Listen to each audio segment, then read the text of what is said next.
Talkline Network Radio, America's longest-running Jewish broadcast network, the voice of the Jewish community. Welcome to the podcast. And now, you're listening to Talkline with Zev Brenner, America's premier Jewish broadcast on the air since 1981.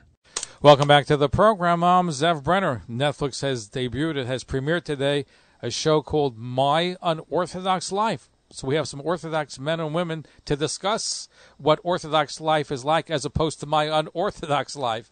So Rabbi Shafran, Director of Communications for Good Israel of America, and Rivkie Feiner is the CEO of Feiner Grant. She's an activist involved in so many different Jewish organizations and is happy to be Orthodox. So welcome to the program. Thank you for joining us. Thanks for having me and us. Thank you for having us. Thank you, Zev. Thank you. Great article, Rabbi Shafran. You had an article in the Washington Post and elsewhere dealing with this issue. So, in your professional opinion, is the media just looking to pick up all these anti-Orthodox stories and just go with it? And we have from Unorthodox, My Unorthodox Life. You have a whole series of them coming out, and they're getting a lot of media attention, a lot of sensationalism. Well, thanks for your kind words. And there's no question that the media is interested in, stories that titillate and get people upset, and outrage them. And there are enough people out there who have had, and I don't judge them, but they've had negative experiences with their frum communities and it's left them. They approach the entertainment industry and say, I've got a story to tell, and it puts religious Jews in a bad light, but I want to tell my story. They'll grab at it like they would, if it were a different religion also. I think there's a general anti-religious sentiment out there. When you have a personal story that's compelling, especially if it's a success story like this one, like success defined as society defines it, they'll jump at it. It's understandable, but it's lamentable. And it's a story about a woman who left the Haredi world and became big success in the fashion world, married a non-Jewish person, and so that's what gives it, I guess, extra oomph, because you put glamour, fashion, religion, and you got a winning formula. Yeah, the trifecta. You got it. All right. So, Rivkie, let me ask you this. First of all, you're an Orthodox woman, and I guess you can call it a Haredi woman. The titles are very loosely defined by the media. But are you unhappy with your unorthodox life? With your Orthodox life, I should say. Right. So I'm here to speak up that I am proud to be an Orthodox Jewish woman. I am happy with my life. We are not oppressed. I actually knew Julia growing up, Talia. And that's the person who was part of the documentary. It's based on her, Julia, who grew up in Rockland County.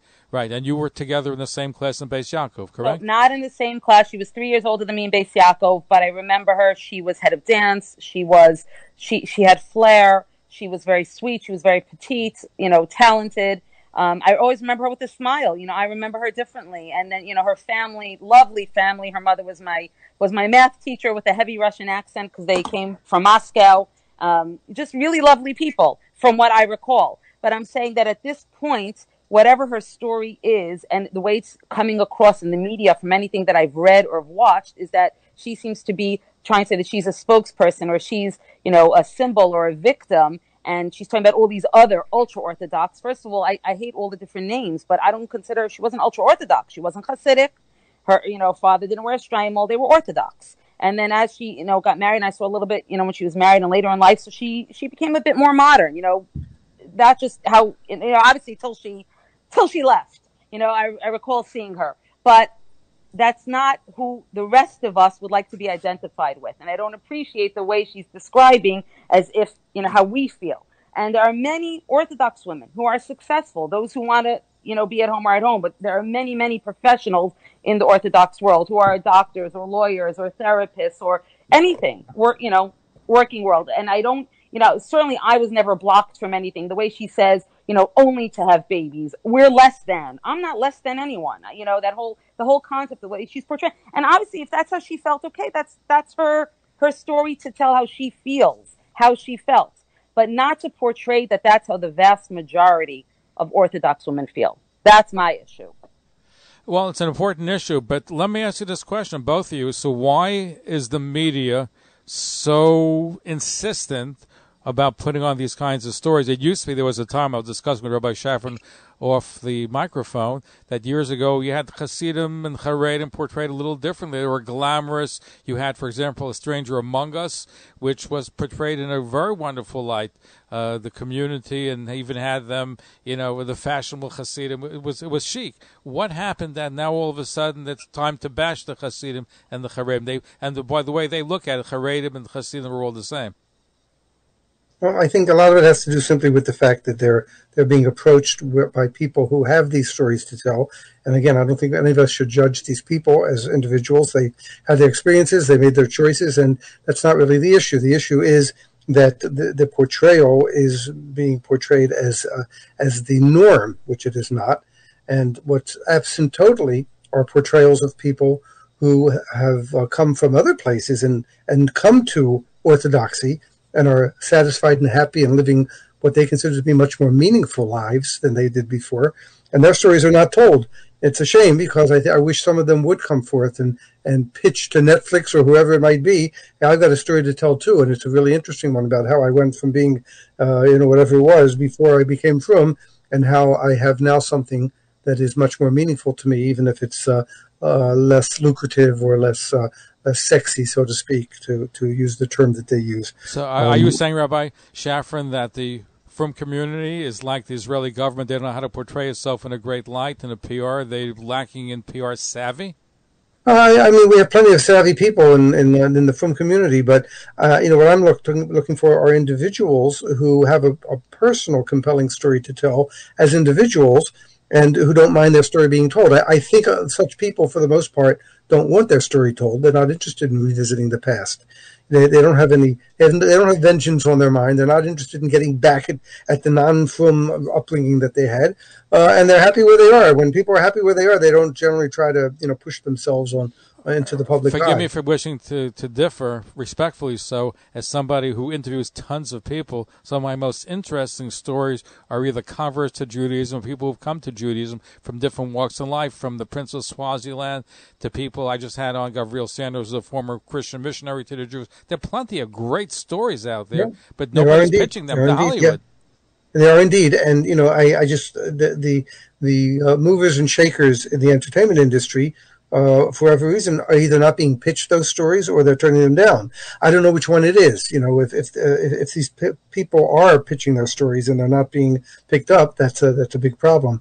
But I suspect that most of the people who have, you've used examples of people who really come from a strange place, but people who just come from a Reform background where they didn't have any particular Jewish observance, and they became fully frum Jews and found meaning in the frum community.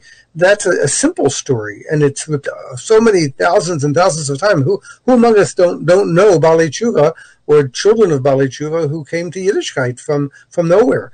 And those are the simple stories that people, they can't relate to the king of Swaziland, but they can relate to a person who came from a Reform background or a secular background and became frum.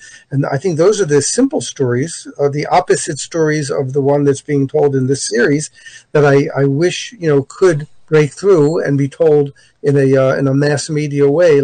Saying something else, the extraordinary sells. Listen, the fact that a person became non-religious, Hollywood wouldn't get excited about. Let's be frank about it. There's nothing to the story. Okay, I don't like my lifestyle. I don't like being with my husband, my kids, my community. That's okay. But here you have somebody who became a fashion icon, okay, who came from nothing, they had no background. At least that's the way it was portrayed in fashion. Now all of a sudden as a top designer, well, they're going to pay attention to it. Yeah, so when you have an exotic story, like I was in Poland and you had a couple who were skinheads, they were Nazis, they were white supremacists, and they became Haredi Jews, and the headline was From Skinhead to Coverhead, that could be a great Hollywood story. Nobody's pitching it today. Zev, go for it. Zev, you have all these connections in the media. I don't have the Hollywood. I'm accused of it. I don't have the Hollywood connection. Well, get some. We're counting on you. Zev. Go ahead, Rivkie. If I may, Sure. I think it's, unfortunately, it's the sensationalism. That's what's selling. It's anything, the negative story, meaning the part where she talks about leaving and talking about being a victim, okay? But then it's the Kardashian-esque story of it. And again, how many people, leaving a marriage, any marriage, religious or not religious, marrying a billionaire, an Italian billionaire, right? So the whole story is, wow, exciting, like marrying the prince. That's how people are seeing it. I think that's why it's going to sell, and that's why people are excited. And hearing all the, her description of I was all covered up and all the things that she's portraying as negative, where those of us, Orthodox women, and obviously the men, those of us in the frum world, see that as the beauty of our community. Or, why people are, thank God I'm married almost 29 years, why we have these Baruch Hashem, 50-year marriages and, good things to share in beautiful families and larger families and grandparents at a young age. That's not a negative. I'll tell you even more. I didn't finish college. By the way, for a moment, I'll just digress to this piece of it. I did get married very young. I wouldn't change anything, any of those decisions that I made. I'm grateful. I have 5 children, I have grandchildren. I have a business with 20 employees. We're national, international, Baruch Hashem. Let's give it a quick plug. Feiner Grant Strategies, where you help people write grants. We're very fortunate that, as people have said, my business is helping people, meaning in my community activism life, I try to help as many people as I can. I've said that I would help every single person that calls me if I had whether it's the dollars to give or the bandwidth to give. I really do love helping people. Chas Hashem, that, I'm grateful that that's the position that we're in, whether it's through the business where we help people get, whether it's food or workforce development or after school programs or all kinds of great things we're able to do. But in my personal life, I feel that as well. But again, my point is I didn't finish college, and I'm pro education. I'm not saying that I shouldn't have finished college. My daughter got her degree by 20. My son, while in yeshiva, got his degree. So I'm not anti-education. I'm just saying that what we have is beautiful, and I wouldn't give up or change a thing the way we did it. And there are many success and women happy with their lives. And what Rabbi Shafran was saying, I don't believe the media is interested if it's just a positive story or someone who, now came toward Yiddishkeit, toward frum, toward keeping Shabbos, the beauty. That's not exciting enough for them to put on Netflix.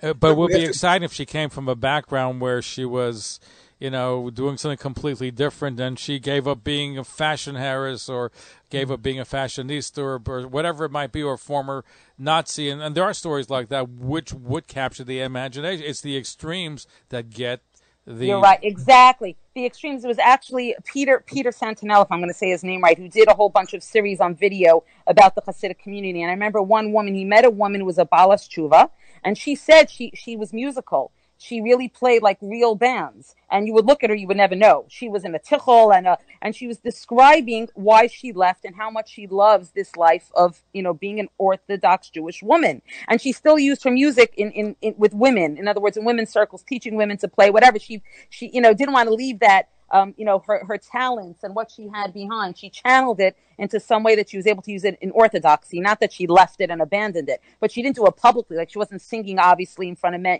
That part of it was gone. But she came toward us and loves being a part of it. And that's what excites. Like, for example, there's a young man who is an Orthodox Jew who now is taken into the major leagues baseball, and it's all over the media. He's not playing on Shabbos, and they show him wearing a yarmulke. The media is eating it up. That's the kind of stuff the media likes. We got to find, if we were going to complain about what they're portraying, we also have to maybe give them some steak, some sizzle, so they would want to bite onto it, take a bite out of it. And I think they would if it's presented, and then maybe that's something which we should all be striving to do, is show the beauty of the community. And the only way to do it is not just saying, okay, we don't like this piece, but maybe give them something else to say. Here's something that you can hang your hat on. And I think in a more immediate way, we can also, Mrs. Feiner had a wonderful idea about just getting out there on social media, people, men and women in particular, because they're the ones who are always portrayed in a negative way, simply stating to the public, to as broad a public as can be reached, that I'm an Orthodox woman and this is my life is like this. Just a 1 or 2 minute description of why they are joyous over being Orthodox and how they're not being oppressed and they're being enlightened. They're being fulfilled.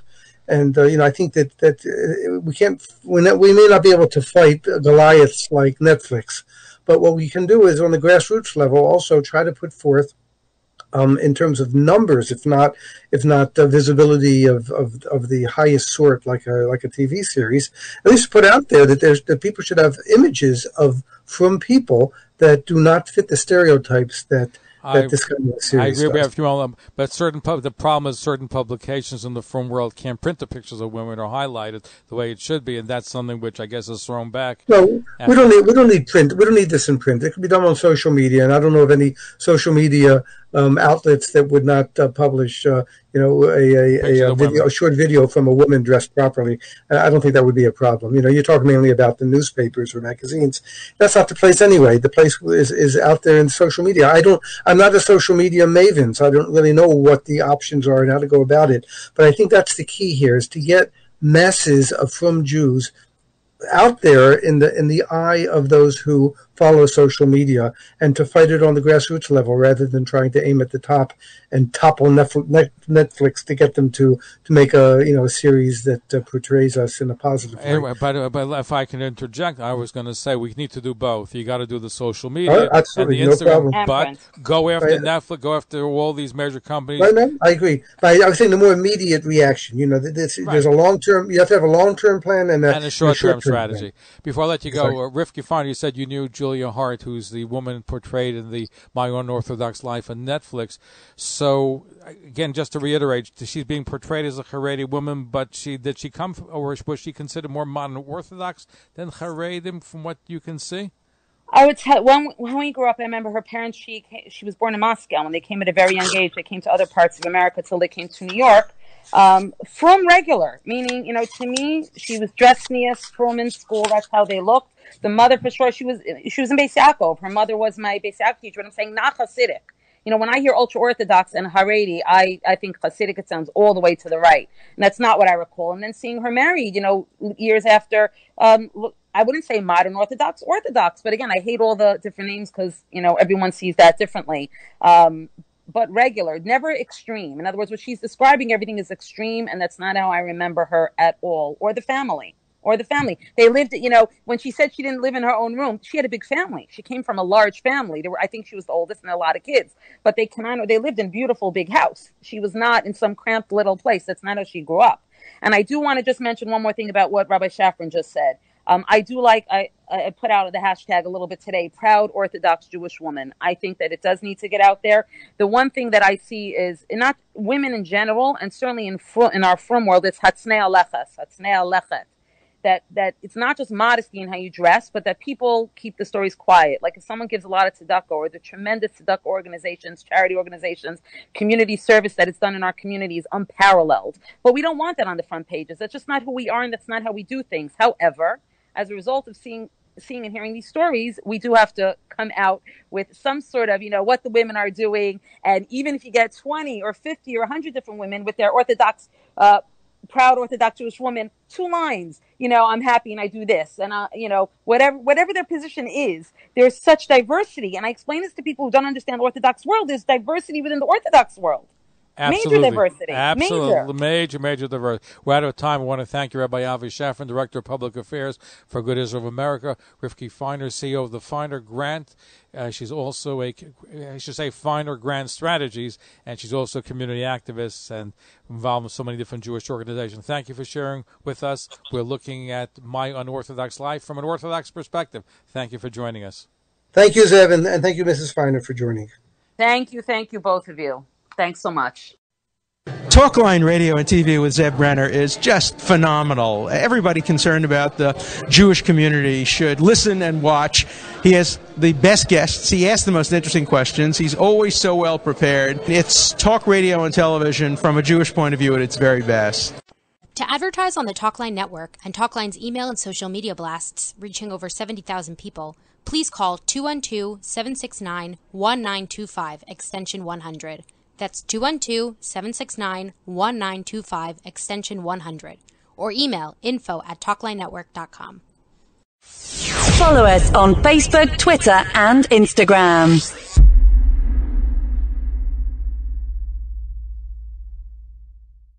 Thank you for listening to today's episode. Thank you for listening to Talkline Communications Network, America's leading Jewish radio and TV network since 1981. For continuous, non-stop Jewish broadcasting, please go right now online to TalklineCommunications.com. For more information on all of Talkline's Jewish radio and TV shows, please call 212-769-1925 or email info@TalklineCommunications.com. Our 24-hour-a-day listen line is 605-562-5174. That's 24-hour-a-day listen line, 605-562-5174. Thank you.